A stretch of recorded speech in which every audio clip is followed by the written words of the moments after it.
Chapter 4. I never enjoyed stealth missions in video games. I didn't leave my seat right away. Why would I? Two cops investigating every inch of every car would take a while to get to my position. The odds of reinforcements were low. We'd left the station too quickly. The chances that they'd ride the whole way to San Francisco were even lower. We'd be at our next stop in 2 hours. If I made an appearance on the platform to lure them away, I could sneak back on the train and spend the next 2 days pretending that I didn't exist. I slipped my bell off and settled in to wait. Lucky me, this was the part I was good at. Most of my old classmates and current tech crewmates had been receptive to learning some measure of this particular skill, but very few of them could truly sink into the half-meditative, half-dissociative trances that came as easily to me as scales came to a concert pianist. Even then, our experiences weren't the same in success. Whereas I relished the state, nobody I'd ever met could tolerate the headspace for long.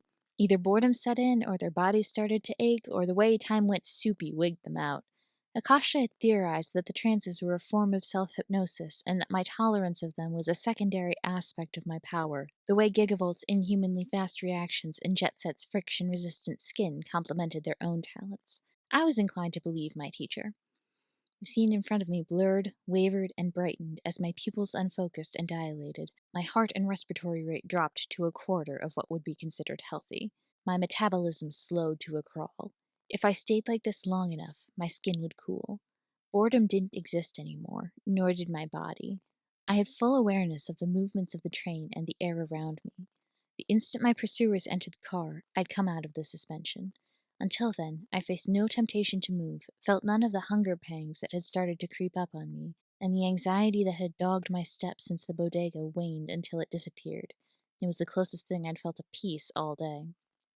Time passed and passed and passed. Finally, the door to the sleeper car opened. Coming out of the trance was quick but smooth, not enough of a shock to make me jolt. I did shiver, though. Restricted blood flow to my extremities was okay in the moment, but the resulting chill and stiffness were unpleasant. The man who had entered the car wore a police uniform. He was well-built, brown-haired, and carried a sidearm on his hip. He was not ringleader Len or Daniel. Whether he was in cahoots with them or just misled, I couldn't say, and under the circumstances, I wasn't inclined to risk finding out. His eyes scanned back and forth across the car as he walked down the aisle, though he made no attempt to locate me via touch. I wiggled down and back until I was mostly under the table anyway. The cop paused right next to my booth, and I froze. He turned slowly, and I waited with bated breath for his eyes to lock onto my cowering form. For a moment, our eyes met. This was it, I thought. Then he continued his slow scan, and I slumped in relief. The policeman hadn't stopped next to me, he'd stopped in front of the door to the observation lounge. He was giving the car one last check to see if he'd missed anything. He had, but he wouldn't be able to tell. A few seconds later, he turned back to the door and let himself out. I sighed in relief and pulled myself back into the booth seat. Minutes passed, and his companion didn't show up. With that in mind, I had an idea of what their plan of attack would be. My best guess was a pincher movement, with both sides working towards the center from opposite ends of the train. The cop who'd passed by would do a more thorough search on his second pass. I could work with this. My head was starting to hurt from the lack of food and water, and the longer I stayed in the dining car, the less I liked it as a stronghold. While the tables would give me plenty of hiding spaces, I disliked how cramped and disconnected those hiding spaces were. I worked best when I had room to maneuver. There was precious little of that in the dining car. A glance into the observation car suggested terrain that was much more to my liking, and that the cop had already moved on.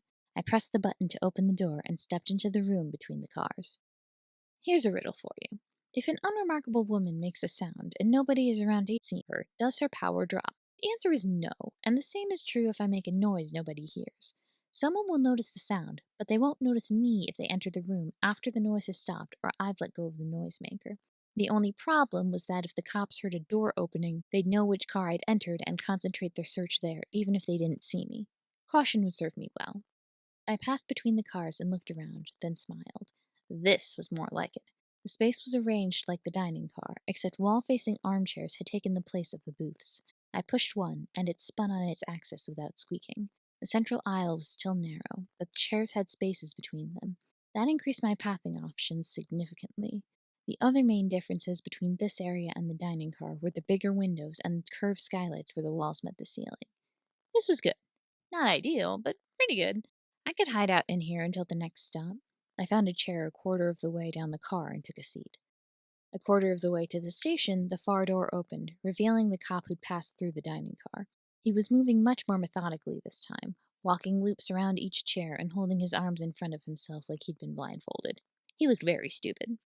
I stretched my spine, careful not to go too far. I did not need a popping joint giving the game away, and rose to my feet. He was approaching my position, but slowly. His progress gave me plenty of time to watch his pathing, and I stepped in once I figured out the pattern. See, his problem was that he expected me to behave with dignity. Fairness. If he was going to look dumb, I had free rein to eschew social conventions. I dropped to my knees and crawled around one of the chairs as he was circling its partner. Did I look ridiculous? Yes. Did it work? Also yes. We passed by each other, and I sat against the wall to watch him complete his circuit. He hit the end of the car, gave the area one last look, and turned his back to me. I stuck my tongue out at him. Childish, I know, but I needed to vent my frustration somehow. I could have been asleep by now if not for this guy and his buddy. Barring that, I could have at least eaten. Running on fumes was making me cranky and reducing my brain power. I settled into a chair and dropped back into a trance as soon as he left. If I couldn't feel good, I could at least not be miserable. I couldn't give you an exact time, but a while later, the announcement bell went off. Ding dong! Attention all passengers, the police have apprehended the suspect. You are now free to move around the train. I repeat, you are now free to move around the train. Thank you. My hackles rose at the lie.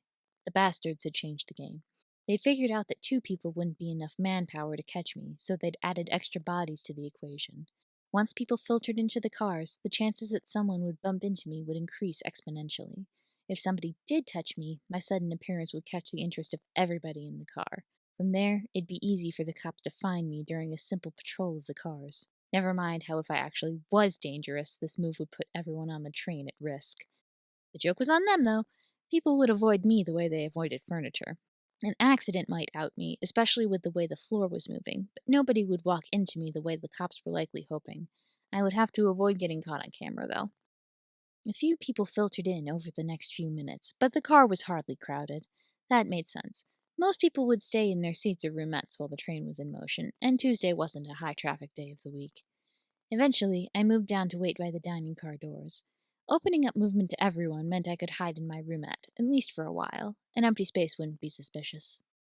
It took a little time, but someone eventually headed to the dining car. I followed in their wake, then walked behind a different person to get to my sleeper car. The roomette doors, at least, were manual sliders. I could sneak in on my own. I slipped inside, shut the door, and leaned against it. Exhaustion was turning my bones into lead pipes and my muscles into peanut butter. My head felt like an overinflated balloon. Worn thin didn't begin to cover it. I wobbled over to the seatbed and collapsed onto it like a falling building. Everything hurt. My hand fumbled around the floor for my bag. A snack would soothe the pain in my stomach and make my sleep easier. Granted, the about-to-expire protein bars I'd packed tasted like nothing more than vaguely sweet glue, but beggars couldn't be choosers. It took me a few minutes to realize that I wasn't feeling anything but the ground. Not my proudest moment. Blame the sleep deprivation. Opening my eyes was a struggle, but I managed it. Focusing took too long, but I finally saw that the floor was clear. My duffel was gone. Connecting the dots took less than a second. The cops must have taken my stuff. I knew better than to leave my passport in my suitcase, but the rest of it was nowhere to be found. I gritted my teeth and resisted the urge to punch the wall in frustration. Instead, I ground the balls of my palms into my eyes. All I wanted was to make it to Tijuana and recruit a discredited vigilante. Was that too much to ask? Apparently, yes. Now I needed a game plan to get my duffel back. I could probably survive without it, but it was the principle of the thing. Besides, I had no money without my purse.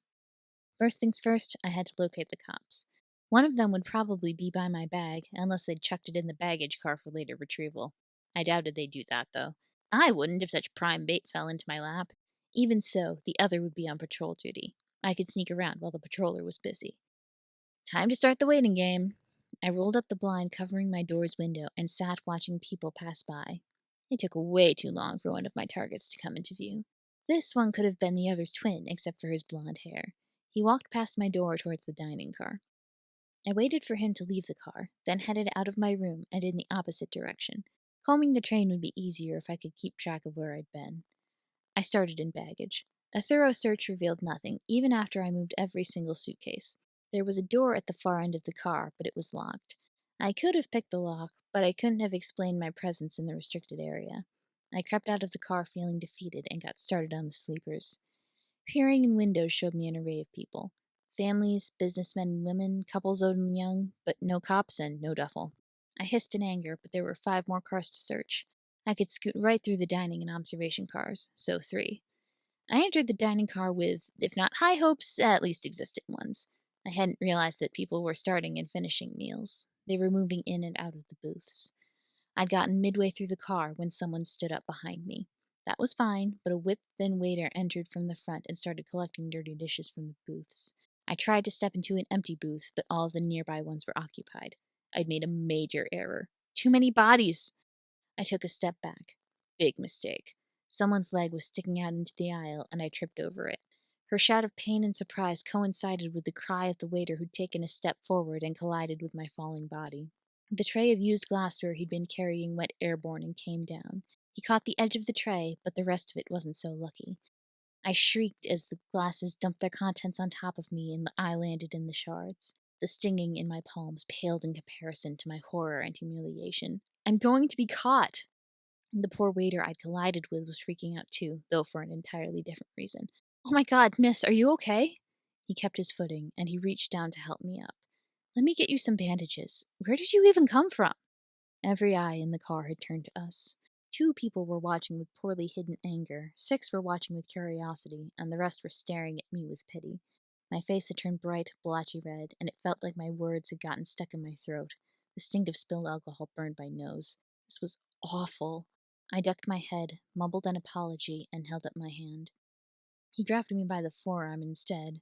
My self-loathing peaked until I registered the blood dripping down my wrist. I wouldn't hold my hand either at the moment. The waiter hoisted me to my feet and pulled me gently towards the front of the train.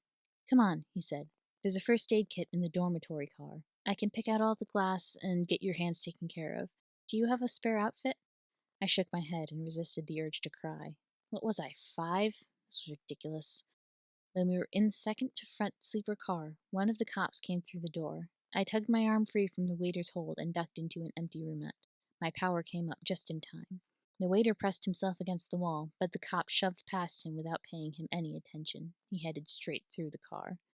Rude, huffed the waiter as soon as the cop was gone. I hummed an agreeing note as I exited the roomette and fell into step behind him. The cop had probably heard about the commotion in the dining car and was going to check it out. They'd probably be following me soon. The waiter led me all the way to the baggage car without further interruption, keeping up a steady stream of chatter all the while. Once inside, he produced a key and unlocked the door which had previously defeated me. I gave him a questioning look, and he shrugged. The staff sleep back here. It's where we keep the first aid kit. You're getting the backstage tour. He injected that last sentence with energy and gave me a showman's smile, clearly trying to make me feel better. My hands and legs were starting to throb. I smiled back at him, though it probably looked more like a wince. He tugged me through the door into an unfurnished hallway. The roomettes here were smaller and sparser than the ones for customers, but it wouldn't be terrible to spend a night or 2 in one. We walked all the way to the end and stood in an alcove with a cabinet and a chair.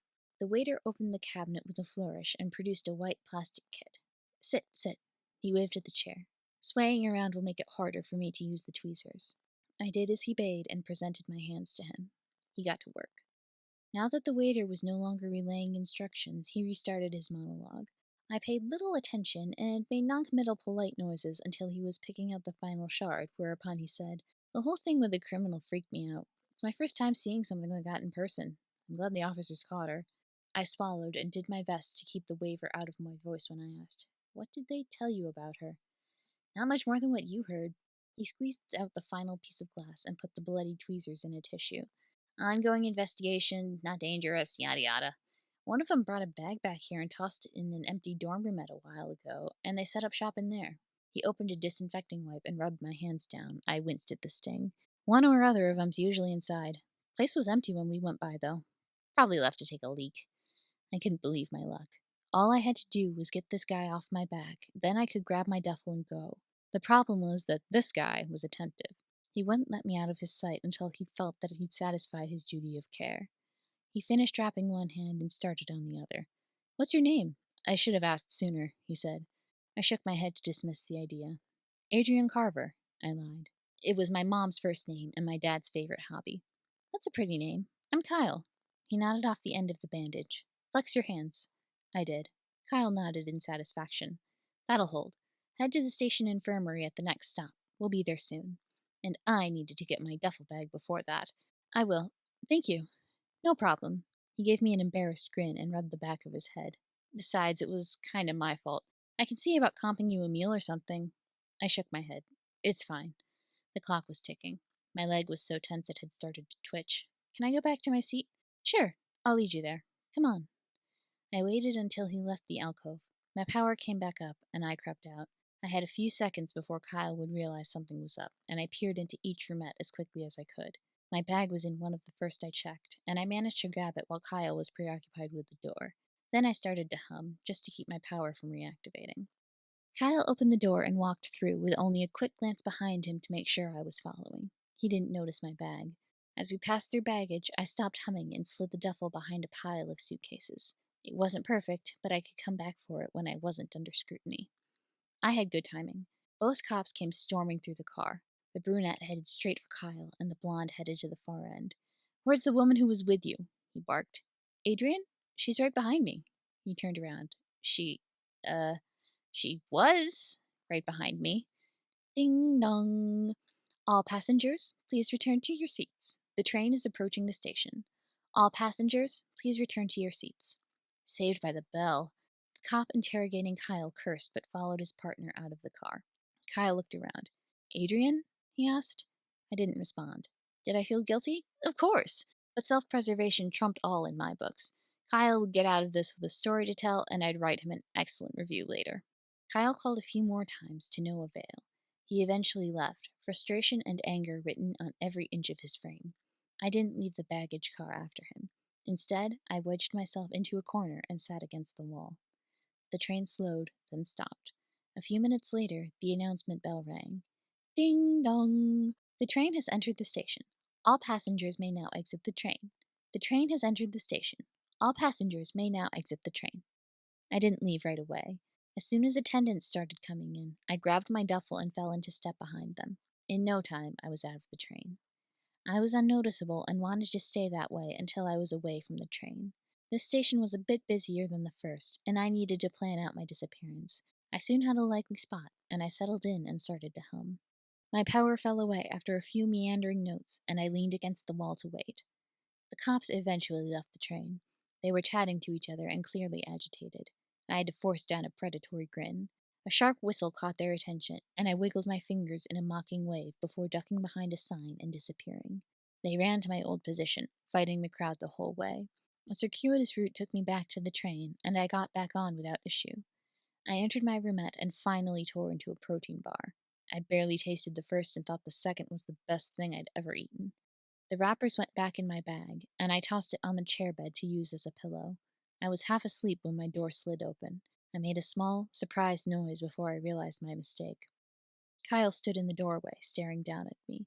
The anger from earlier hadn't abated much. He looked kind of intimidating. I forced myself to a seated position, though I wasn't sure I could manage to stand. Adrian, Kyle said with glacial cool, kindly explain to me what the fuck is going on with you before I call the police back in. Kyle, I blinked hard to clear the sleep from my eyes. Come in. You'll want to be sitting down for this. Queries, kudos, or concerns? Like, comment, and subscribe. Thanks for listening.